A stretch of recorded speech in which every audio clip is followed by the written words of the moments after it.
అధికార పార్టీకి అగ్ని పరీక్ష, విపక్షానికి విషమ పరీక్ష. ఈ రెండింటిని ఓడించి గర్జించాలన్నది బీజేపీ ఆరాటం. జూబ్లీహిల్స్ బైపోల్లో హై వోల్టేజ్ రాజకీయం నడుస్తోంది. ఇక్కడ గురి చూసి కొడితే రేపు వార్ ఎక్కడ జరిగినా వన్ సైడే. ఈ ఫార్ములా తమ పార్టీకే సొంతం కావాలని ఉబలాట పడుతున్నాయి పార్టీలు. ఇప్పటికే పక్కా ప్లాన్ చేసుకున్న పార్టీలు లడాయికి సై అంటున్నాయి. గతంలో ఎక్కడి నుంచే పోటీ చేసిన నవీన్ కు టికెట్ ఇచ్చి ఖతర్నాక్ ప్లాన్ చేసింది కాంగ్రెస్. బీసీల మద్దతు గంపగుత్తగా తమకే అన్న ధీమాలో ఉంది హస్తం పార్టీ. ఇక సిట్టింగ్ ఎమ్మెల్యే మరణంతో ఆ కుటుంబానికి ప్రయారిటీ ఇచ్చింది బీఆర్ఎస్. సానుభూతే తమను గెలిపిస్తుందని కారు పార్టీ ధీమా. బీజేపీ ఇంకా అభ్యర్థిని ఫైనల్ చేయకపోవడం రాజకీయంగా ఆసక్తి రేపుతోంది. ఈ ట్రయాంగిల్ పొలిటికల్ వార్ జంట నగరాల రాజకీయ దిశను మార్చేస్తుందా?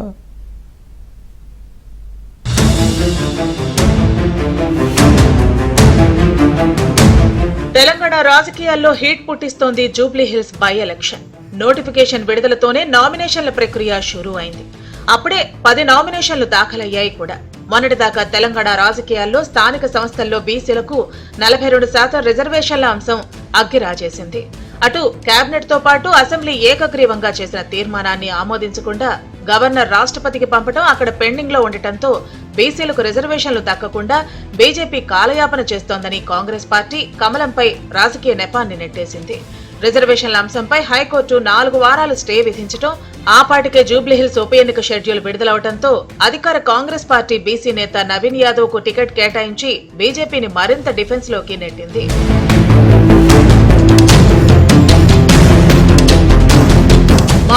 మారుతున్న రాజకీయాలకు అనుగుణంగా ఇప్పుడు బీజేపీ కూడా కొత్త ఫార్ములా తెరపైకి తెస్తోంది. అచ్చు కాంగ్రెస్ లాగే బీసీ ఫార్ములానే ఫాలో కావాలని యోచిస్తున్నట్లు వార్తలొస్తున్నాయి. నిన్నటి వరకు 5 పేర్లను ఢిల్లీ అధిష్టానానికి పంపారు బీజేపీ చీఫ్ రామచంద్రరావు. దీపక్ రెడ్డి పేరు దాదాపు ఖరారైందన్న వార్తలు వచ్చిన నేపథ్యంలో మరో వ్యూహాత్మక ఎత్తుగడ వేస్తోంది బీజేపీ. మాజీ మంత్రి ముఖేష్ గౌడ్ కుమారుడు విక్రమ్ గౌడ్ పేరును పరిశీలించాలని కోరుతూ తాజాగా మరో జాబితా హస్తిన పంపింది తెలంగాణ బీజేపీ. బీసీ నేత కావడంతో కలిసి వస్తుందన్న యోచనలో కమలదళం ఉన్నట్లు భావిస్తున్నారు.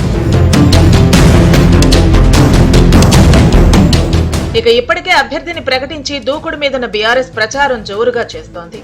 జూబ్లీహిల్స్ నియోజకవర్గంలోని డివిజన్లలోని వార్డులకు ఇప్పటికే ఎమ్మెల్యేలను, సీనియర్ నేతలను నియమించింది. రహమత్ నగర్ లో ప్రచార సభలో దివంగత ఎమ్మెల్యే మాగంటి గోపీనాథ్ ను తలుచుకుని భావోద్వేగానికి గురయ్యారు బీఆర్ఎస్ అభ్యర్థి సునీత.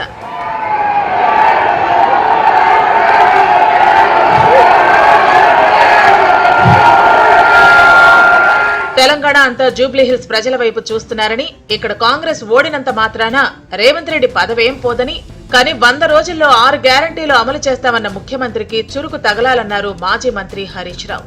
మాగంటి సునీతకు కేటీఆర్ తాను కుడి ఎడమలగా ఉంటామని అభయం ఇచ్చారు హరీష్ రావు. కాంగ్రెస్ పార్టీని హైదరాబాదీలు నమ్మలేదని, అందుకే గత అసెంబ్లీ ఎన్నికల్లో 1 సీటు కూడా ఇవ్వలేదన్నారు కేటీఆర్. ఇందిరమ్మ రాజ్యం అంటే ఇళ్లు కూలగొట్టడమేనా అని సీఎం రేవంత్ రెడ్డిని ప్రశ్నించారు కేటీఆర్. జూబ్లీహిల్స్ వాళ్ళు, షేక్పేట వాళ్ళు ఇలా మీరు చేయవలసిన ఆలోచన ఒక్కటే, మీకు కారు కావాలన్నా బుల్డోజర్ కావాలన్నా ఏదో ఒకటి ఆలోచన చేసుకోండి. మీకు కారు కావాలంటే టీఆర్ఎస్ గెలవాలి, కేసీఆర్ గెలవాలి, గోపీనాథ్ భార్య మాగంటి సునీతమ్మ నిలబడ్డది, ఆమె గెలవాలి. ఇక మీ ఇంటికి బుల్డోజర్ రావాలి, హైడ్రా రావాలంటే మాత్రం పక్కా మీరు ఏం చేయాలనో అది చేయండి. ఇప్పుడు ఆయనకు తెలుసు రేవంత్ రెడ్డికి అజరుద్దీన్కి ఇచ్చిన ఎమ్మెల్సీ కూడా నిలవదని తెలుసు, అది కూడా కోట్ల కొట్టుడు పోతుందని తెలుసు. కానీ అజర్ భాయ్ కో భీ చూనా లగా దియే, అజర్ భాయ్ కో భీ బక్రా కర్ దియే, ఉన్కా భీ కామ్ తమాం కర్ దియే.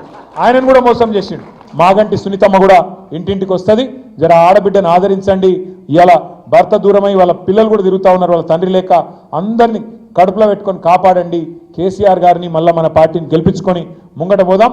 ఈ రోజు రేవంత్ రెడ్డి ప్రభుత్వం దేశంలో అత్యంత అవినీతి రాష్ట్రం ఇవాళ తెలంగాణను తయారు చేసిండు. ఎవరైనా బిల్డింగ్ పర్మిషన్ కావాలంటే స్క్వేర్ ఫీట్ కు 75 రూపాయలు ఇవ్వాలన్నట. ఫైనాన్స్ డిపార్ట్మెంట్ లో బిల్లు రావాలంటే 12% కమిషన్ ఇవ్వాలట. ఈ రోజు అందరూ ఒకటే కోరుకుంటున్నారు, ఇది మాగంటి సునీతమ్మ గారి గెలిపే కాదు, యావత్ తెలంగాణ ప్రజల గెలుపు, హైడ్రా బాధితుల గెలుపు, మహాలక్ష్మి రాణి అక్కా చెల్లెళ్ల గెలుపు, 4000 పెన్షన్ రాని అవ్వాతాతల గెలుపు, ఉద్యోగాల కోసం ఎదురు చూస్తున్న నిరుద్యోగ యువకుల గెలుపు. ఇక కాంగ్రెస్ పార్టీ జూబ్లీ హిల్స్ లో వ్యూహాత్మకంగా ప్రచారం నిర్వహిస్తోంది. ఎన్నికల షెడ్యూల్ విడుదలకు ముందు నుంచే పకడ్బందీ ప్లాన్ ను అమలు చేస్తోంది. జూబ్లీ హిల్స్ నియోజకవర్గ పరిధిలోని డివిజన్లకు మంత్రులను ఇన్ఛార్జీలుగా నియమించారు ముఖ్యమంత్రి. వివిధ కార్పొరేషన్ల చైర్మన్లు, సీనియర్ ఎమ్మెల్యేలు, ఎంపీలతో పాటు ఇతర నేతలకు బాధ్యతలు అప్పగించారు. కాంగ్రెస్ అమలు చేస్తున్న పథకాలను వివరించడంతో పాటు బీజేపీ, బీఆర్ఎస్ కలిసి బీసీలకు రిజర్వేషన్లు రాకుండా అడ్డుకుంటున్నాయనే దాన్ని మేజర్ గా జనంలోకి తీసుకువెళ్లాలనే వ్యూహంతో ప్రచారం చేస్తున్నారు. అభ్యర్థిగా నవీన్ యాదవ్ కు నియోజకవర్గంలో పేరు ఉండటంతో తమ విజయం నల్లేరు మీద నడకే అంటోంది అధికార కాంగ్రెస్. హైదరాబాద్ లో జరిగిన కంటోన్మెంట్ ఎలక్షన్లలో కాంగ్రెస్ పార్టీని ఎట్ట గెలిపించారో ఇవాళ జూబ్లీహిల్స్ ఎన్నికల్లో కూడా కాంగ్రెస్ పార్టీని గెలిపించడానికి ప్రజలు సిద్ధంగా ఉన్నారు. మీరు చేసిన బుల్డోజర్ పాలన, మీరు చేసిన విధ్వంసాన్ని ఇంకా తెలంగాణ ప్రజలు కోరుకోరు. అంతా మీరు భ్రమపడుతున్న పరిస్థితి ఉన్నది. సానుభూతితో ఓట్లు పడతాయి అనుకున్నా కూడా గతంలో సాయన్న లాంటి ఒక మంచి నేత కూతురు దగ్గరనే మీరు పెట్టే నాయకుడు పనికిరాడని కాంగ్రెస్ పార్టీని ఎన్నుకున్నారు. జూబ్లీ హిల్స్ ఉప ఎన్నికలో స్వతంత్ర అభ్యర్థులు చాలా మంది అదృష్టం పరీక్షించుకుంటున్నారు. తొలి రోజే ఇండిపెండెంట్లు 10 మంది నామినేషన్లు దాఖలు చేశారు. ఇక రీజనల్ రింగ్ రోడ్డు బాధ్యతలు 100 మంది వరకు నామినేషన్లు వేసేందుకు సిద్ధమవుతున్నట్లు ప్రచారం జరుగుతోంది. ఇక నామినేషన్లు వేసేందుకు ముహూర్తాలు చూసుకుంటున్నాయి ప్రధాన పార్టీలు. అనుచరగణంతో అట్టహాసంగా ర్యాలీగా వెళ్లి నామినేషన్ వేసేందుకు ప్లాన్ చేసుకుంటున్నాయి. జూబ్లీహిల్స్ రాజకీయాలు ఇలా ఉంటే అటు అధికారులు పకడ్బందీగా ఎన్నిక నిర్వహించేందుకు సకల ఏర్పాట్లు చేస్తున్నారు. ఆంక్షలు అమల్లో పక్కాగా ఉంటామంటున్నారు. ఇప్పటికే నియోజకవర్గంలో 45 సమస్యాత్మక ప్రాంతాలను గుర్తించినట్లు ప్రకటించారు ఎన్నికల రిటర్నింగ్ అధికారి కర్నన్. దీనిలో ఇంపార్టెంట్ విషయం ఏమైనా మీకు 19th and 20th holidays, 19th Sunday వస్తుంది, 20th దీపావళి వస్తుంది. ఆ తప్ప మిగతా అన్ని రోజులు 9 to 3 PM ఆర్ఓ ఆఫీస్లో ఆర్ఓ లేదన్నా ఏఆర్ఓస్ ఇద్దరు వారు అప్లికేషన్ తీసుకోవడం జరుగుతుంది. ఈ ప్రాసెస్కు we're also barricading the entire area. ఎవరు ప్రొసెషన్ వచ్చినప్పుడు 100 meters బ్యారికేడ్ ఉంటుంది.